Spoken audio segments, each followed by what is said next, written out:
Hi, magandang gabi sa inyo mga kasawi. Kamusta na po kayong lahat? Naway nasa mabuti kayong kalagayan at mag-iingat po kayo palagi mga kasawi.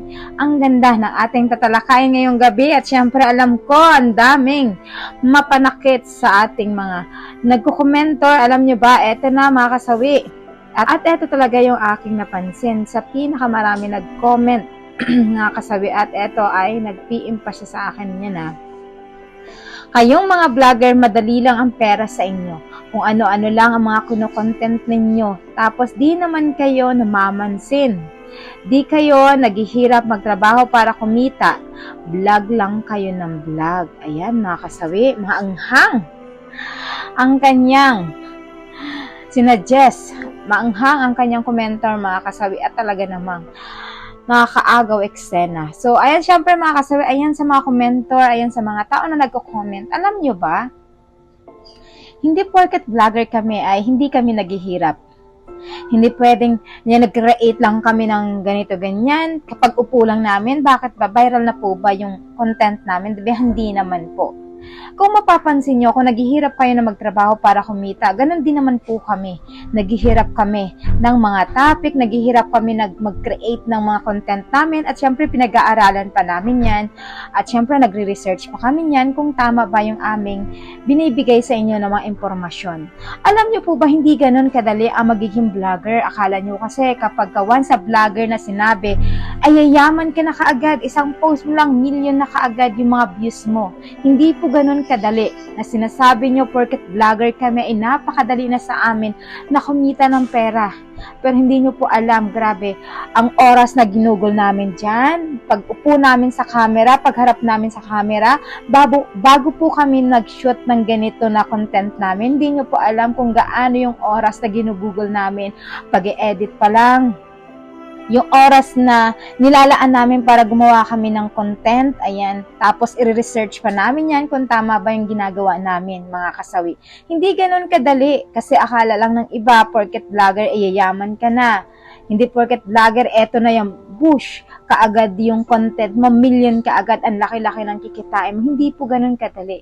Kung kayo po ay nagtatrabaho para kumita, ganun din po kami. Pinaghihirapan din po namin ang pagbablog para lang po magkaroon kami ng income dito, 'di ba? Iba't iba lang kasi yung passion ng ating mga work, mga kasawi. Hindi naman porket na eto yung trabaho mo, dapat ganun din yung trabaho ko. O ganun din yung mga trabaho ng ibang vlogger, magkapare-parehas dapat tayo. Hindi po ganun pwede kasi tayo, may kanya-kanya tayong passion. So kung ang passion mo ay eto ka, hindi natin pwedeng i-please yung mga tao na pare-parehas dapat tayo ng kagustuhan. Hindi po yun ganun kadali, mga kasawi. Lagi niyong tatandaan, ang pagbablog kasi, hindi naman kaagad boom na boom yan. Ilang taon, ilang dekada yung hihintayin para lang sumikat ka, dumami yung followers mo.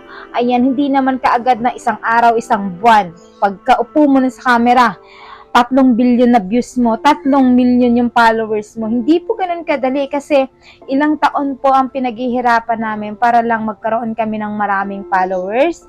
Ilang taong dekada rin yung hinirap namin para magkaroon kami ng views. At syempre yung mga content namin is pinag-aaralan din po namin yan. Tapos syempre yung iba is nagbibigay sa amin ng idea at syempre yung mga na-interview natin is nagkakaroon kami lalo ng pinakamalawak na impormasyon din galing sa inyo. Kaya wag niyo pong sasabihin na ang pagbablog ay napakadali na kumita ng pera. Yung vlog lang na yan is para sa pera-pera, mga kasawi, na napakadali lang kunin. Para bang isipin mo parang tinapon lang sa'yo tapos kukunin mo kaagad. Hindi po ganun kadali. Ilang taon din po yung hinihintay ng mga vlogger para lang magkaroon ng income, magkaroon ng maraming followers, magkaroon ng hirap, tiis dito, na nagmumukha na kami minsan na mukhang tanga, pero okay lang dahil nangangarap din po kami na sumikat balang araw, kagaya ng mga naunang vlogger. Kaya saksi po kayo sa mga vlogger na nagsisimula na kagaya ko. Huwag po kayong paapekto sa mga nagko-comment ng ganito, ganyan, yung pagbablog, ganito, ganyan, ganyan, bla bla bla. Huwag niyo po silang pansinin kasi tayo, kung ano yung passion mo, kung anong gusto mo sa buhay mo, tuparin mo yan. Kapag may gusto kang isang bagay, paghirapan natin para makamit natin yung tagumpay. Lagi niyong tatandaan, mas kilala natin yung sarili natin, kung paano natin dalhin, kung paano. Mahalaga lang naman kasi sa atin is yung nakakaramdam sila. Yung nararamdaman nila tayo, kung ano yung iparating natin sa kanila, kung ano yung gusto nating sabihin sa kanila, dapat na-appreciate nila yun. At higit sa lahat, yung nararamdaman natin yung isa't isa, di ba mga kasawi? Kasi ang pangit naman na yung magbablog ka lang dahil lang sa income, ganyan. Pero syempre kailangan mas maganda na nakapagpasaya ka ng tao, nakakapagbigay ka ng tulong sa kanila, kung advice man yan o financial man yan, depende kasi yun mga kasawi. So, kailangan siguraduhin mo na dapat equal yon. 'Di ba? Hindi lang yung pagbablog lang yung gusto mo, hindi lang ganito yung kita yung gusto mo, kailangan is napapasaya mo din yung mga tao na nanonood sa iyo. At higit sa lahat, yung mga nakaka-relate sila sa mga vlog mo. Yun. Kaya sa mga tao na sobrang bitter sa buhay, ayan, na walang ginawa kundi mag-comment, mag-react na makapag-react lang is okay lang, hindi nila naiintindihan or hindi nila alam kung gaano umupo sa camera na napakahirap, na akala nila pagbablog lang basta pag nag-post ka lang, million agad, kita agad. Hindi po ganun. Hindi nyo po alam yung pakiramdam namin, no, kung gaano po kami kumakapal yung mukha namin para lang humarap sa camera, para lang magkaroon kami at nagkikreate kami ng mga content para lang sa inyo, mga kasawi. At syempre, sabi ko nga sa inyo, kung may mga bitter man na tao, ayan, na talagang nagbabash, kasi ang bash talaga, andyan na yan mga kasawi, hindi na yan maalis. Pero syempre, sa mga nagmamahal, sa mga content creator na kagaya ko, ayan, ipagpatuloy nyo lang, ipagmamahalin nyo, kasi kasama namin kayo sa tagumpay.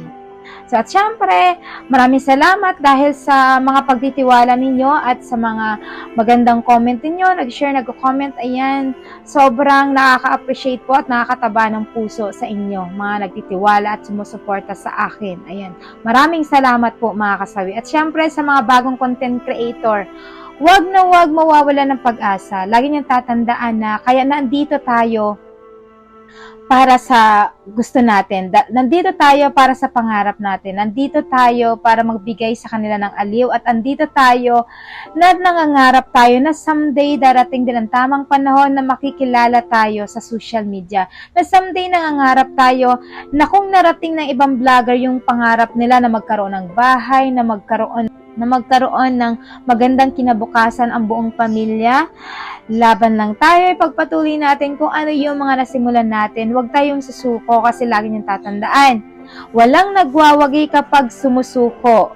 Lagi niyong tatandaan kapag lumalaban, hamon ng buhay, tiis, tiyaga at pagtitiwala sa Panginoon, na lahat ng pagtitiis natin, lahat ng pagsisikap natin, lagi yung tatandaan ay masusuklian din ito sa tamang panahon. Hindi man ngayon, hindi man bukas, ilang taon man yan, ang pagtitiis natin, someday, darating din yung tamang panahon para sa pagsikat natin. Huwag kayong mawawalan ng